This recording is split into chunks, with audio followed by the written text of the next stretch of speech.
Sometimes life-changing events feel uneventful at the time. And that happened to me my first day of college. I walked into my dorm at Biola. I know there's some Biolans here. And I walked into my dorm room, and there was this guy standing there who I assumed was my roommate. Turns out he wasn't. He was looking for my roommate. But I didn't know it at the time, but he was my best friend, and I had just met him. So we got to know each other, and in the coming weeks, in my first year at Biola, he welcomed me into this small group of guys. And they welcomed me in, and we had this mentor named Matt who would come. He'd pick us up in his car. We'd all pile in, and we would talk about girls and God. Those were our main two topics. And he would take us to movies, take us out to eat, take us on day trips to San Diego or LA. And it was really the first time in my life that I ever knew a group of guys that I felt safe with. When I was with them, it didn't matter what I was wearing, what I said, how cool or uncool I looked, but I just knew that they accepted me, and my faith really started to grow as I hung out with them.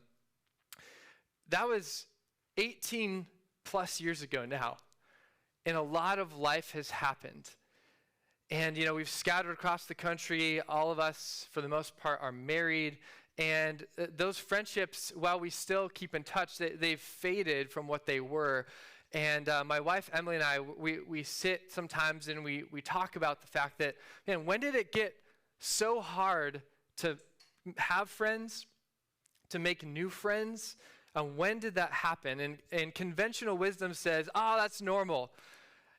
Life moves on. You're a dad of 3 now. You work full time. You're married. You have a side business that you run.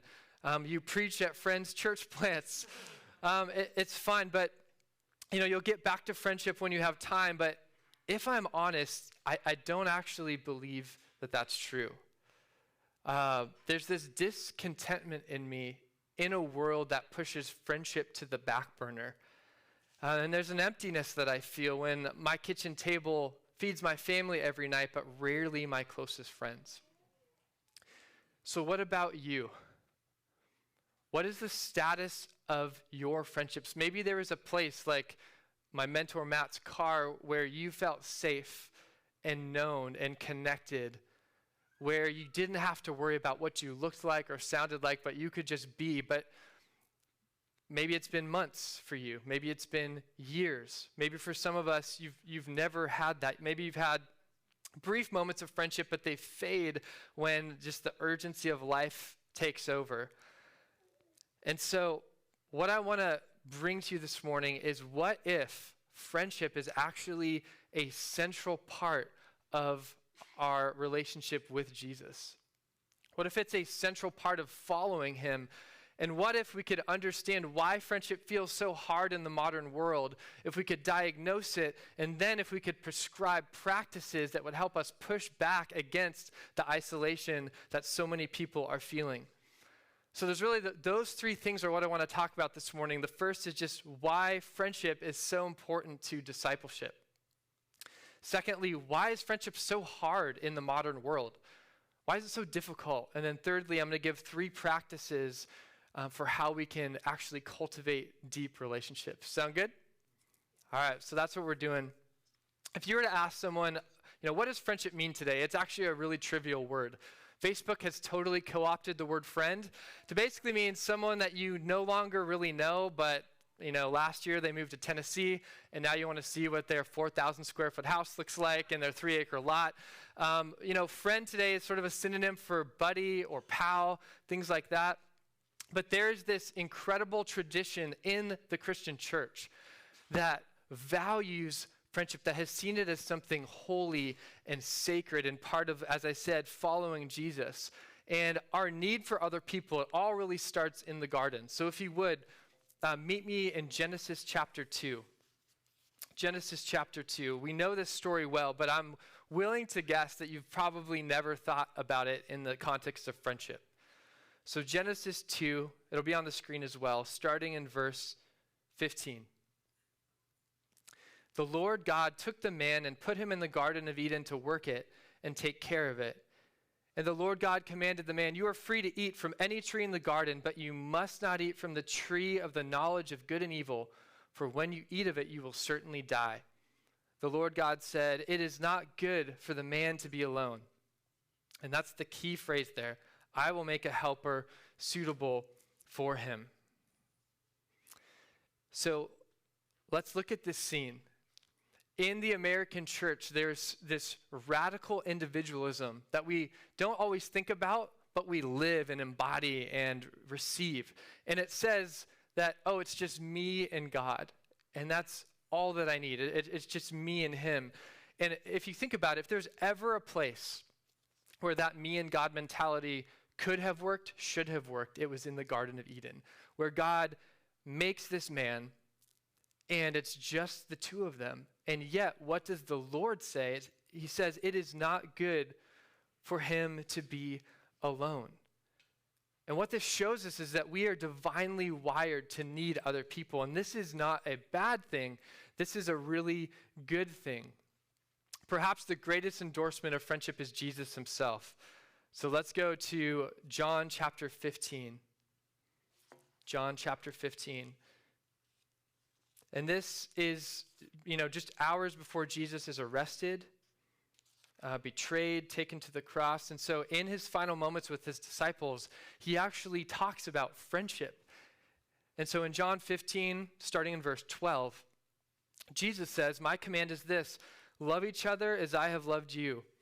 Greater love has no one than this, to lay down his life for one's friends. You are my friends if you do what I command. I no longer call you servants, because a servant does not know his master's business. Instead, I have called you friends. For everything I learned from my Father I have made known to you. You did not choose me, but I chose you and appointed you, so that you might go and bear fruit that will last, and so that whatever you ask in my name, the Father will give you.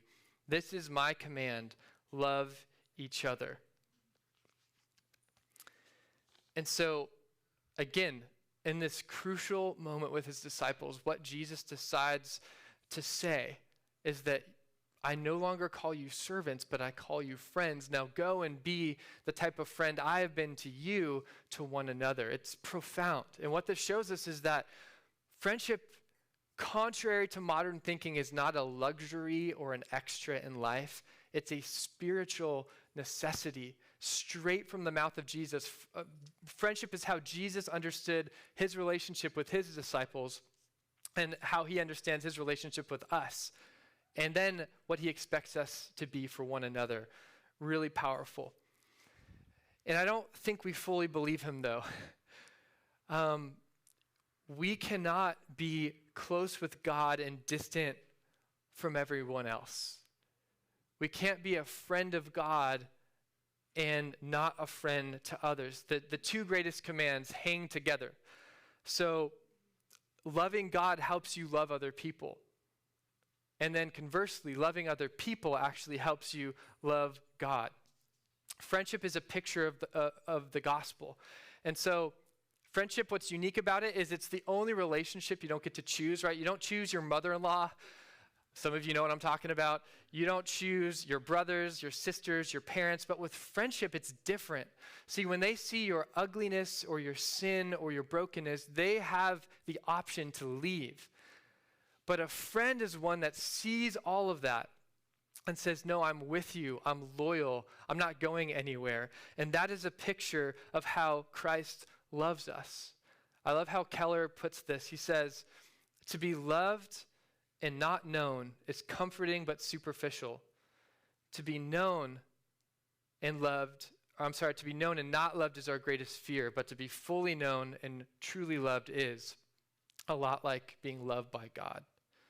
Justin Whitmore Early, who wrote a great book on friendship, he says it like this: a friend is someone who knows you fully and loves you anyway.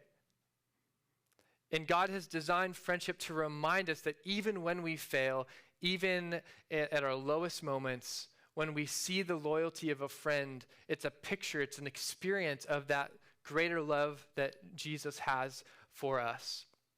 And we are limited in our ability to experience God without it. This dawned on me probably most profoundly when I was in college, kind of going back to that group of friends. My second year of college, my mom passed away of cancer. And I was able to fly home to Arizona, say goodbye to her. And in that season of life, I knew this truth, that God was with me. In fact, I told people about it. Through the next couple months, I would talk about how God had a purpose in all of this and that he was with us and faithful. And all of those things were true. But 6 months later, grief caught up with me and it hit me like a train. And in that moment, I still knew that God was with me, but I didn't have the strength to believe it.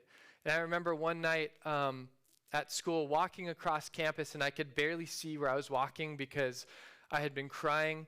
And I just said to my closest friends, hey, can we just get together? I just need to kind of share where I'm at. And as they sat with me and cried with me and were silent and made really cheesy jokes at times, the presence of God and that truth of God's reality, of his faithfulness, was felt and communicated simply through their presence. It is not good for any man or woman to be alone. But we forget this. There's sort of been a gap in our discipleship. We think, well, Jesus should be enough. It's just me and him. But listen to what John Stott says. He says, you sometimes meet super spiritual people who claim that they never feel lonely and have no need of human friends. For the companionship of Christ satisfies all their needs. But human friendship is the loving provision of God. Wonderful as the presence of the Lord Jesus is, it is not intended to be a substitute for human friendships. When our spirit is lonely, we need friends. To admit this is not unspiritual, it is human. And I think some of us just need to hear this because you're incredibly strong and independent, and left to your own devices, you just sort of muscle your way through life. And I think God just wants to remind you that it's not just okay to need others, but it's crazy to try to do life on your own, and that he has better for you. Friendship is a profound gift from a good God. That said, as good as it is, then why is it so difficult? That's the question. Why is it so hard? In 2017, sociologists discovered a disturbing trend. For the first time since the 1960s, American life expectancy was going down. And it shocked them because it had been up and to the right for decades. And so what they discovered is that people were dying of what has now been termed deaths of despair, things like drug overdoses, death from alcoholism, and suicide. And the translation of that study is this: loneliness is deadly. The U.S. Surgeon General put out a stat not too long ago that says that loneliness is more deadly than smoking 15 cigarettes a day. In 2018, the UK sort of shocked the world. You might remember this when they appointed a minister of loneliness because of how much depression, anxiety, and suicidal ideation they were seeing in their country. And we see that all the time. Some of you hear this and you immediately relate because you struggle with depression and anxiety and you've known this. And if that's you, I'm really glad that you're in a community like this who can come alongside you. I also think there's a ton of us, though, that when we hear these stats about loneliness, we're like, that's not really me. I mean, there's sort of a shame, I think, to admit that you're lonely, right? It's sort of that sickness that you don't want to get caught with. And a lot of us probably think, okay, well, I have friends. I wouldn't ever think of myself as lonely. And I actually think we misunderstand loneliness. And so we tend to think of the kid in PE who's picked last on the team, or the elderly widow who lives by herself, or maybe the socially awkward guy who can't look you in the eye and have a conversation. But man, we all grapple with loneliness. It's universal. There's many versions of it. So loneliness can be losing a loved one. Loneliness can be you move away from your friends and family, or they move away from you. Loneliness can be a breakup or divorce. Loneliness can be the crushing guilt that you feel because of something no one else knows about and you have no one to confess it to. Loneliness can be a mom taking care of her young kids day in, day out, and she's so tired and exhausted that she doesn't feel like she has capacity to actually reach out to friends. Loneliness can be the Orange County workaholic logging 15-hour days in the name of providing for his or her family, and yet all of life is just slipping by while they toil and toil and toil. See, loneliness hides in plain sight.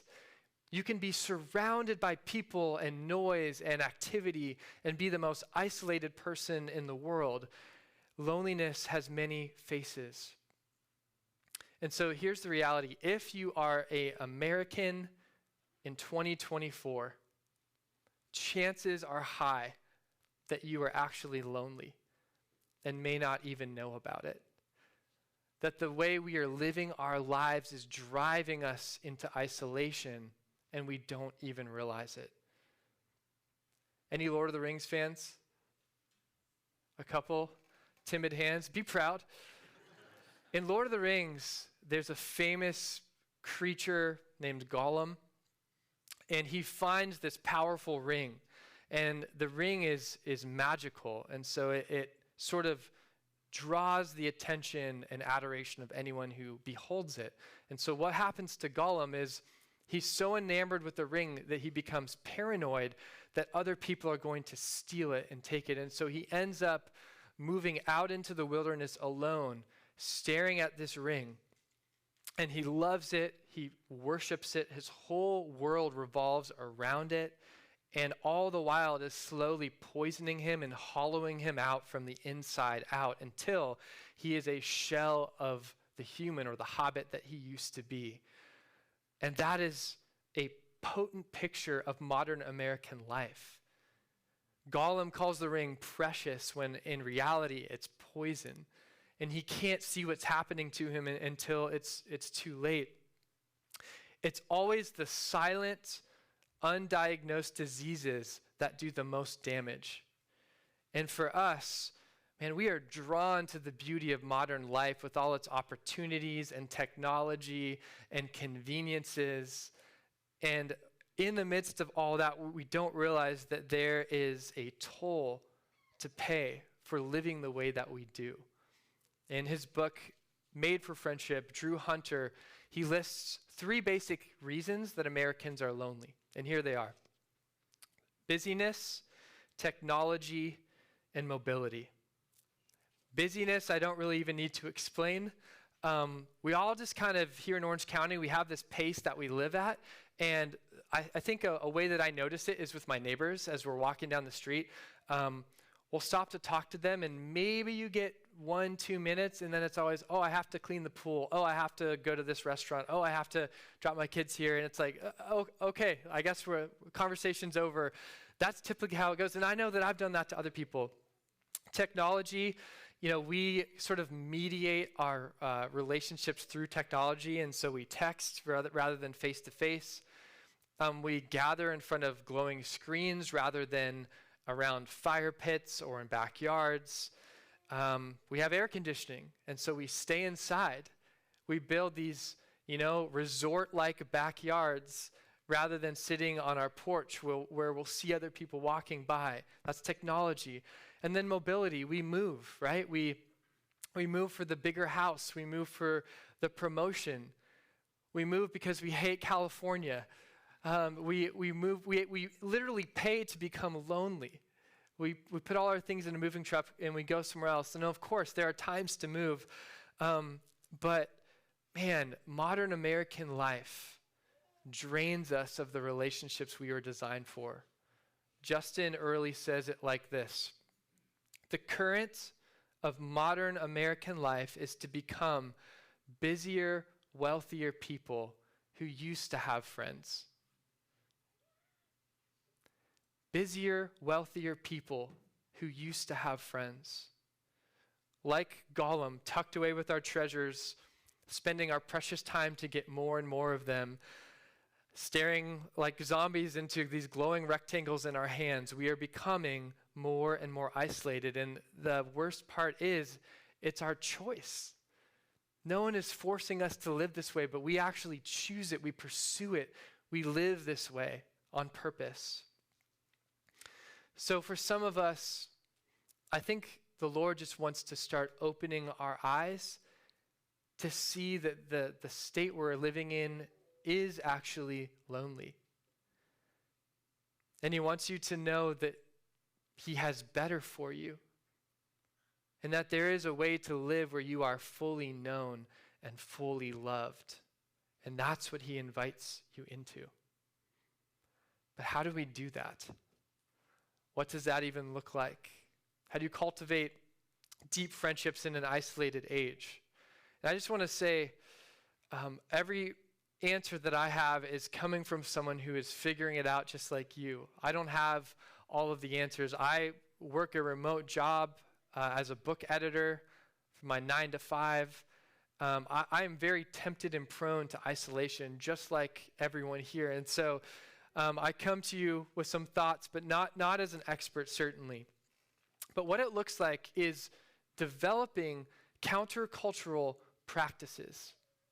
Romans 12 says, do not conform to the pattern of this world. Well, we've seen the pattern is isolation and loneliness and independence. Do not conform to that pattern, but be transformed by the renewing of your mind so you can test and approve what God's will is, his good, pleasing, and perfect will. We need what John Mark Comer calls anti-habits or counter-formation. We need practices that push back on the cultural current we're drifting in. And if we're doing nothing, we think it's neutral. But actually, if we're doing nothing, we're drifting in the direction that the world is already headed, which is isolation. So we actually have to swim against the current, which feels uncomfortable and awkward, and then eventually down the line, life-giving, and we'd never go back. But I want to give us 3 practices for cultivating deep friendships in an isolated world. And as I share these, just invite God's Spirit to speak to you about your life, your relationships, and what he might have for you in this season. The first, I'll just give you the 3 and then we'll unpack them. So simplicity, transparency, and intentionality. So we'll start with simplicity. A simple definition is the practice of living with margin so you can love others well. And it pushes against the sort of distracted, hurried pace that defines American life. By the way, all of these practices come from the life of Jesus. He is our exemplar when it comes to living in relationships. So Jesus, amazing thing about him was he's never hurried. He's always on time. He always shows up exactly when he intends to. And I think of the story of a father coming to Jesus and saying, my daughter is dying, can you come help? And he agrees to. But time is of the essence. She's on her deathbed. And as Jesus makes his way, a woman touches him who had been suffering with this disease for 12 long years. And on his way, right? If Jesus was living in 2024, he would have been in an ambulance. He's on his way. He stops and he takes his time. And he heals the woman, and he has this whole moment. And meanwhile, the girl dies because he didn't get there soon enough. And everyone says, Jesus, just forget it. She's gone. But he still goes, and if you know the story, he raises that little girl from the dead. And I think the takeaway is when we follow him and we live like he does and we embrace the impractical, inefficient pace of life that he calls us to, it's going to seem at times like we're missing out or missing the mark, but actually we have to trust that God's timing is best and that living with this margin is good. So if you're constantly rushing, you have trouble slowing down, you can't be interrupted even by people who are close to you or check in on those you love, then it's going to be impossible for you to cultivate deep friendships. And I think a lot of us just feel, I don't have time. I don't have time for deep friendships. I don't even know how I would make time. Well, there's this New York Times article called The Busy Person's Lies by Laura Vanderkam. And a quick disclaimer, as Jonas shared, we have 3 kids, 4 and under. And so when it comes to time, not that we're the busiest people on the planet, but we certainly understand how hard just like getting to the store can be and how, crazy hard that can feel. That said, in this article, Laura decided that so many people say they're too busy for fill in the blank, right? So she audited her time for an entire year. And she wanted to see, where does my time actually go? And what she discovered was, okay, a lot of it really was crazy busy. Right? New Yorker, she was, as a mom, pumping breast milk on her train rides. She had hours and hours she tracked of chores and laundry and work. She was up all kinds of hours of the night with her kids. But then she also found that she spent 327 hours reading gossip and fashion magazines every year. She also discovered that she spent over 200 hours exercising. And both of those things aren't necessarily bad, but it shocked her to know how much time she was spending. So what would your audit look like? How much time do you spend playing video games? How much time do you spend watching Netflix and Hulu? How much time do you spend, fill in the blank? I love the title of the article, The Busy Person's Lies.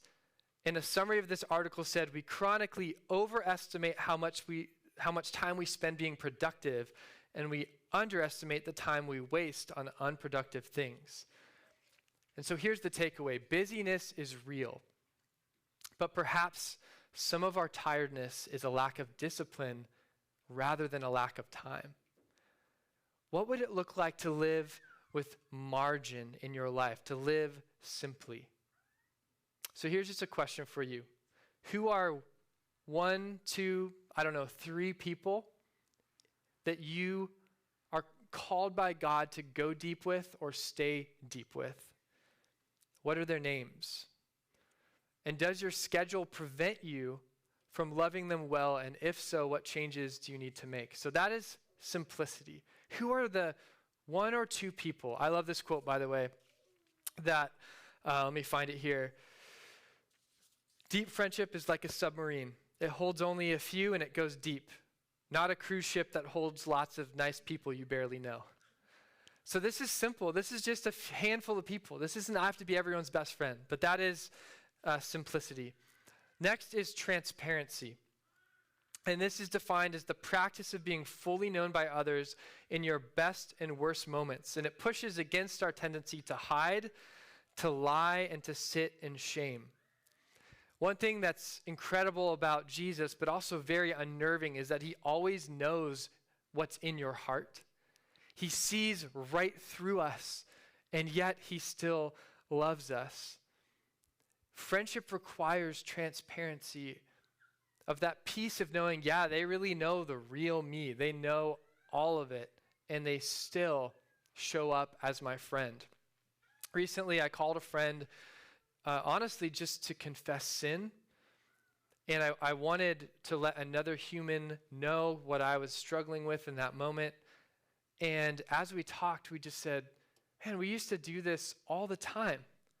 This is so good.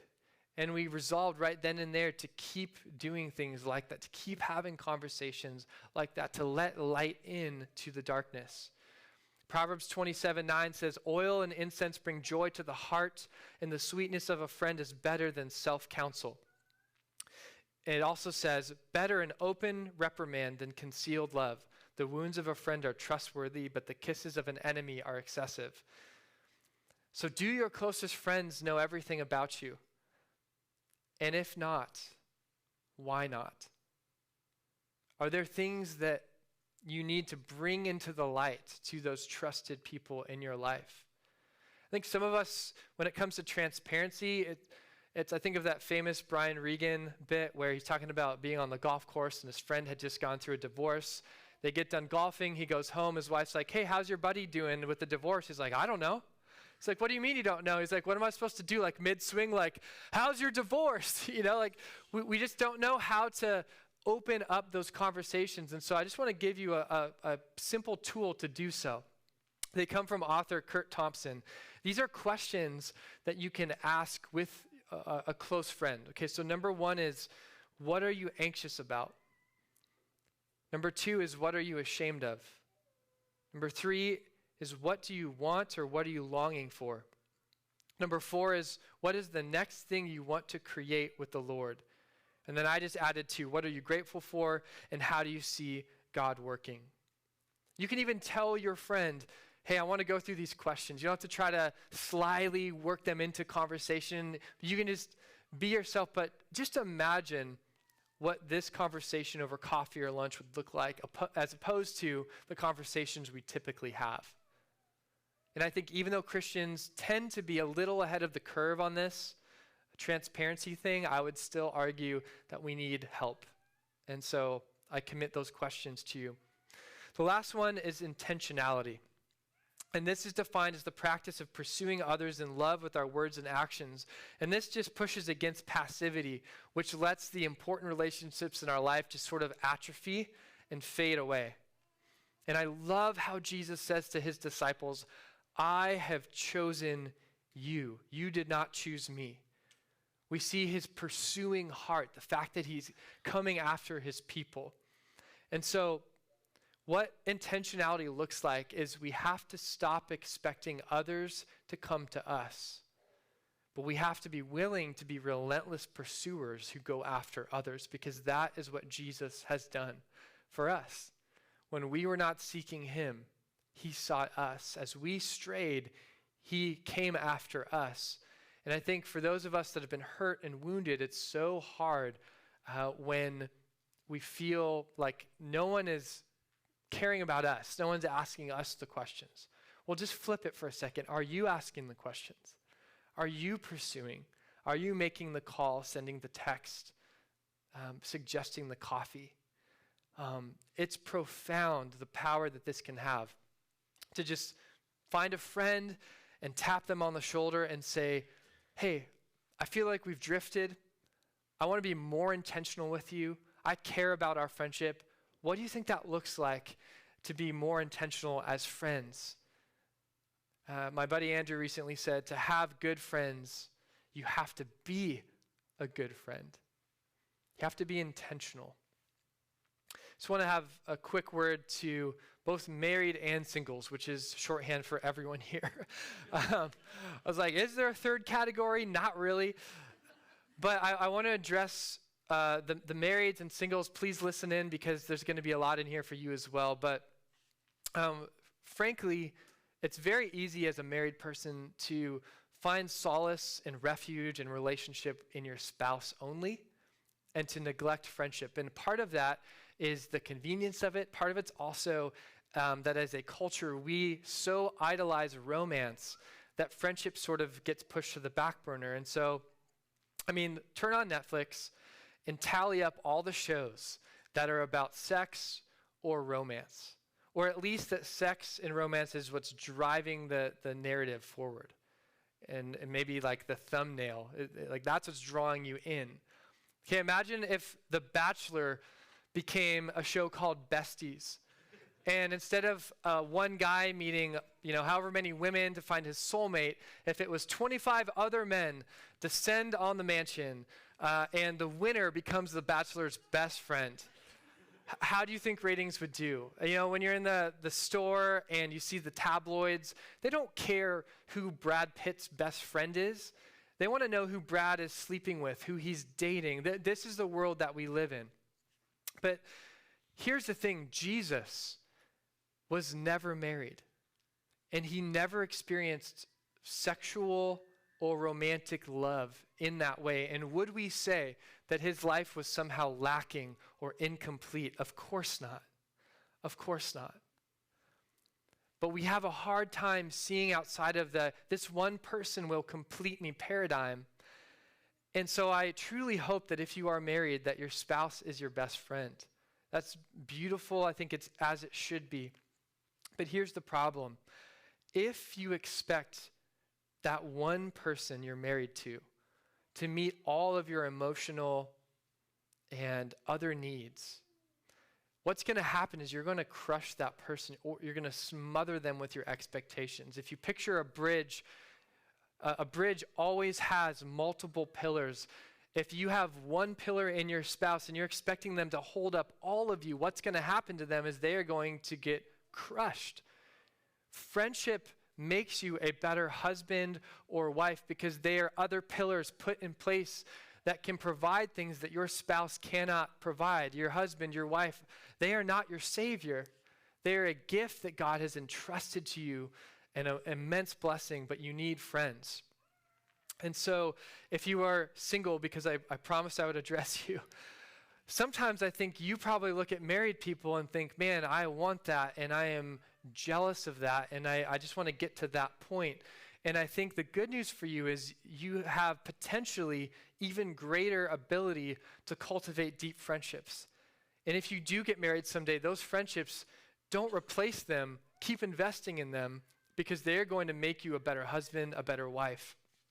Now, what does it look like practically with, in our case, 3 kids under 4? So what it looks like is there are times when I have opportunities to be with friends, and just to be honest, in our stage of life where we still have, babies, it's usually me that gets to go and be with friends overnight versus my wife. And I hope in, the coming years that she'll get to have her turn and do more of that. But right now it's usually me, and sometimes there's tension as we talk through these things because the sacrifice and the cost is 100% on Emily and not me in this stage.